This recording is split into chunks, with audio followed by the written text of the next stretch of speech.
Jivanmukti-pradam devam kshama-purnam. Paramahamsa Nithyananda is a rare living incarnation, a yogi by birth. He has been expressing his power of enlightenment since birth. He has authored more than 500 books in Tamil and English, books in Telugu, Kannada, Malayalam, Hindi, Sanskrit, Gujarati, Oriya, Bengali, Marathi, French, Malay, Polish, Portuguese, Italian, German, Danish, Spanish, Russian and Chinese, with translations in 26 languages are available. He is also an exemplary speaker with over 8,000 hours of profound life solutions through his discourses. Social services such as Annadan, free medical care, free educational services, ashrams, schools, temples, hospitals established in more than 140 places around the world offer exceptional services. A powerful spiritual healer who has healed millions of people of diseases from migraine to cancer. A Kriya Yogi who has formulated Kriyas for physical health and mental well-being benefiting thousands. A living master who offers practical solutions for our everyday problems. Having meditation centers in 151 countries including Bidadi, Tiruvannamalai, Rajapalyam, Salem, Hyderabad, Varanasi, Los Angeles, Ohio, Seattle, San Jose and Phoenix. He is the founder and spiritual head of Nithyananda Dhyanapitham, a spiritual guru for 10 million followers, an incarnation who transmits the highest spiritual energy through initiation. A contemporary yogi who has revived the Vedic science of yoga worldwide through thousands of yoga centers. Adept in Ashtamahasiddhis, mystical yogic powers, he has effortlessly awakened the kundalini of thousands, gracing them with spiritual powers. A spiritual powerhouse who has revived the sacred Vedic tradition by establishing Vedic temples worldwide in places like Los Angeles, San Jose, Seattle, Toronto, Ohio, Oklahoma, Phoenix, St. Louis, Malaysia, Brazil, Paris, Guadeloupe, Dallas, New York, New Jersey, Atlanta, Calgary, Vancouver, Singapore, and places like Bangalore, Hyderabad and Tiruvannamalai in India. A dynamic young guru who is an inspiration to thousands of youngsters. India's most watched spiritual guru online. A beacon of spiritual light who has triumphed over the forces of religious terrorism and political persecution. Paramahamsa Nithyananda is an eternal Kalpataru, blessing the world with the boons of material abundance and spiritual enlightenment.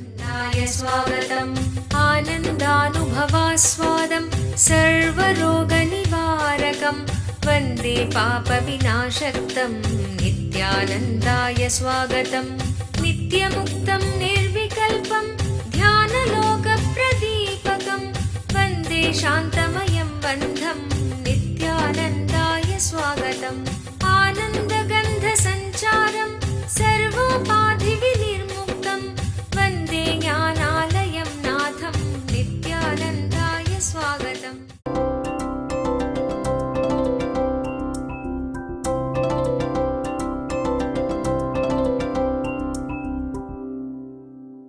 Brian Martis, I'll answer your questions just by altering few words in your questions. Now I am reading out your question. When I hear you speak continuously in your satsangs about taking up responsibility, but when I try to do it, it somehow feels ugly, like doing love. On the other hand, I have experienced the joy of really feeling responsible for something.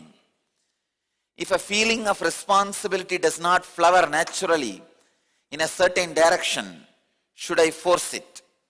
Brian Martis, now I'll give you a few deeper insights just by altering few words in your question. First thing, when you hear me speak continuously in my satsangs about taking up responsibility, and when you try to do it, it somehow feels ugly. Means you are not taking this up as tapas. You have a clear-cut idea how you should feel it naturally, how you cannot create it. Understand, whatever you are feeling now naturally, at some time you created it.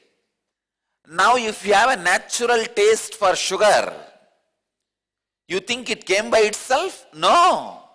You created that at some one day. Now if you have a natural hatred for the chili, you think it came by itself? No. You created it at one day. All response you are having is created in you at one day. You did not come with it. Understand? All the response you are having is either prarabdha or sanjita. If you like sugar and don't like chili, it is your prarabdha. It is not spontaneous swatma prakasha. Swatma prakasha means self-effulgence. You liking something and not liking something, you flowering in some direction and not flowering in some direction is not your enlightenment, self-realization. It is your prarabdha or sanjita. Understand? Whatever you say as spontaneously happening now is also created by you at one time. Because you forgot how you created that, you are saying it is natural. Please edit the word. Naturally flowering. Anything you have. Understand? I know from where this question is coming. I am answering the source of the question.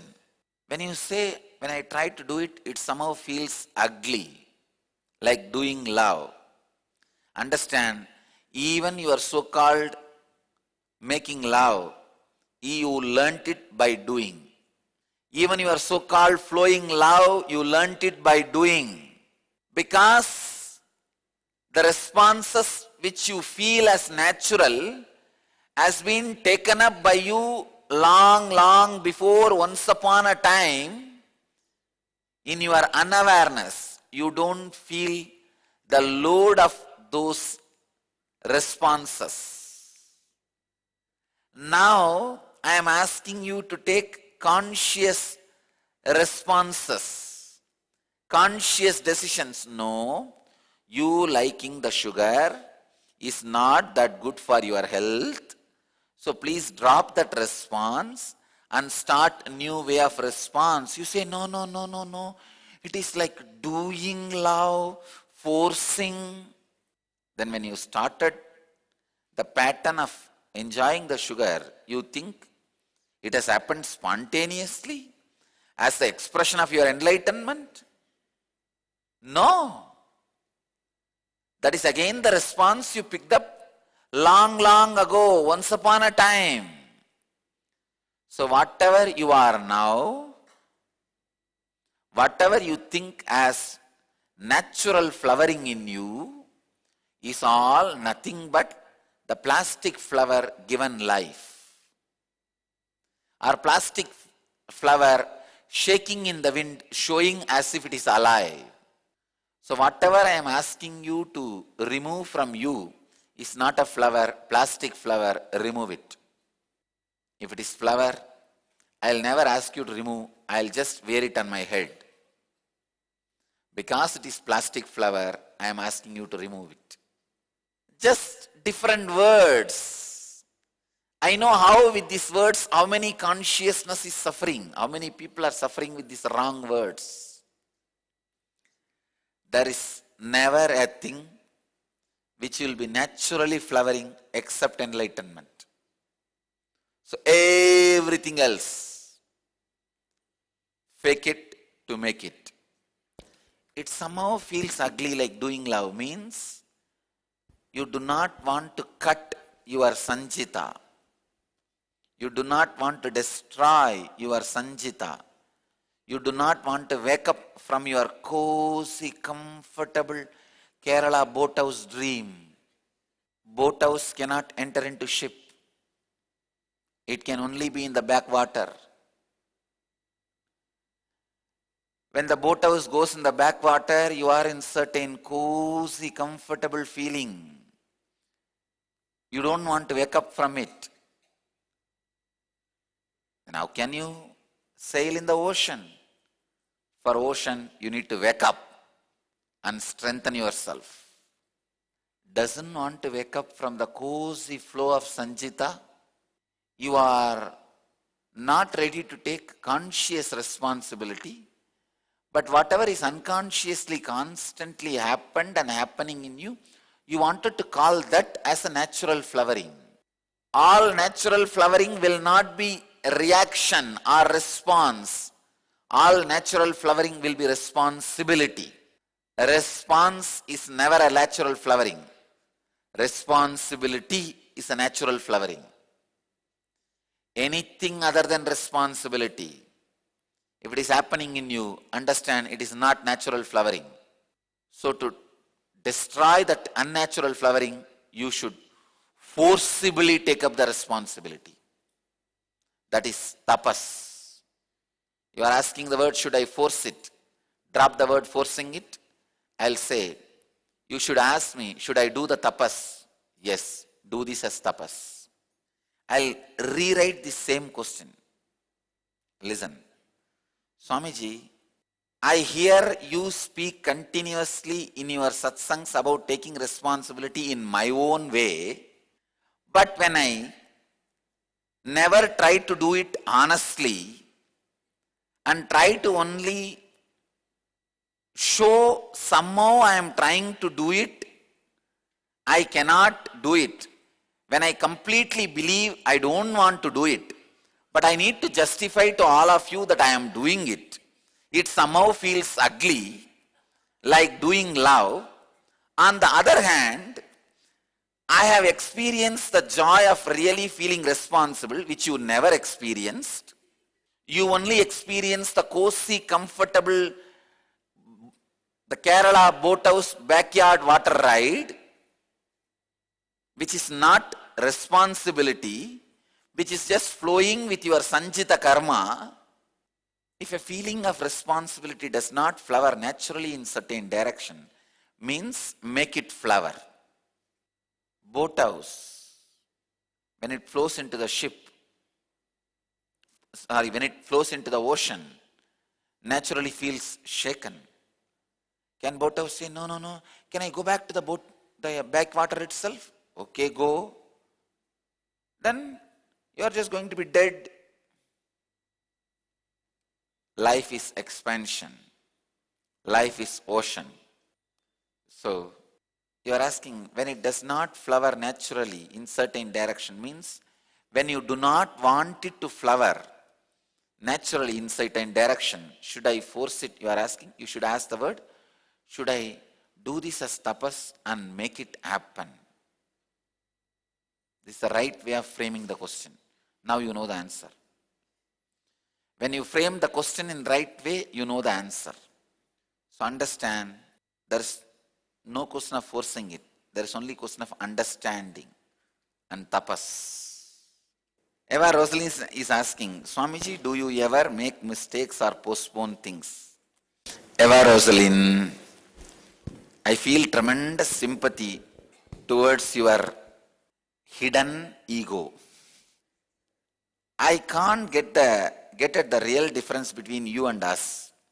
Are you an entirely different species or just a highly evolved me? Now the big difficulty is, the moment I say I am an entirely different species, you will dump me out of your reach and you will continue to be with your ego. The moment I say no, I am just highly evolved you say then you also make mistakes, we also make mistakes. What is the problem for us transforming? What is the need for you to teach us? What is the need for us to follow you? Eva Rosalind, I can see a huge snake behind your head waiting to bite me the moment I answer, but I am not going to answer. If I answer this side, it will bite my left side. If I answer this side, it will bite my right side. And both the way, poison is going to be for you. See, you are asking, do you ever make mistakes or postpone things? I do make the mistake of tolerating unqualified disciples. I do make the mistake of postponing without kicking them out. She's saying, I can't get at the real difference between you and us. Are you an entirely different species or just a highly evolved me? See the very technical way the question is framed. The moment I say, no, I am just a highly evolved you, you are going to say, then why should I follow you? Forget about it. You were at some time in my space, now I am also in that space. And one day I am going to be in your space. Why unnecessarily, Hari, you do your job, we will do our job. I don't need to think you are something big. I don't need to think I am something missing. Forget about it. And if I say, no, I am an entirely different species, then anyhow, all right, anyhow, that is not going to happen for me. Then you be and I will be. Ram Saratkumar used to do that. He will collect all the garbage from all over the town and keep it near the place where the temple chariot stands. He will keep it near there. Somebody asks, what is this? Why are you collecting and keeping all this? He will tell them, no. One day maybe some Siddha will come and give me a mantra or a herb to make everything into gold. People will laugh at him. What is this? You are mad or what? What kind of hope you are having and collecting all the garbage and keeping? Then Ram Saratkumar will ask, why? When you have the hope and keeping all the so many unnecessary things in your life and keeping at one day it will all become useful for you, your insurance, your gold, your money, your so many things, life, everything, you collect everything and keep it around you. What do you think? At one day, some way it may become useful for me. But finally that only becomes a snake and scorpion and bites you back. And how? Ram Saratkumar used to say beautifully, I am collecting all this and keeping just to tell you how you guys are living with hopeless hope. Same way only. I have one syndrome called hopeless hope syndrome, with which all enlightened masters suffer. That is the only mistake I make. And postponing things. The only mistake I make, only thing I postpone is kicking out the wrong people. Waiting for the transformation. Only these two I make. The funny thing you see, the moment I say, yes, I do make mistakes or I do postpone things, you have then what is the need? Unnecessarily following him. Then maybe one or two of the teachings which he gives for me may also be a mistake. Who knows? Then you can conveniently edit whatever part you want and avoid whatever parts are too harsh for you. You can have your own tailored version of Nithyananda philosophy.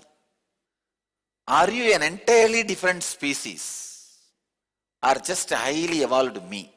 There is one more line. I can't get at the real difference between you and us.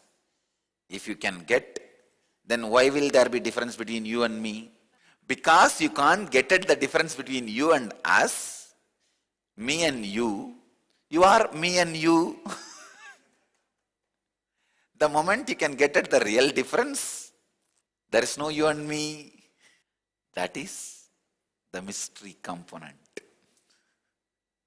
That is the mystical part. You need only one thing, not answer for this question. If you are fortunate enough, get it as early as possible and wake up from this cozy, feverish hallucination.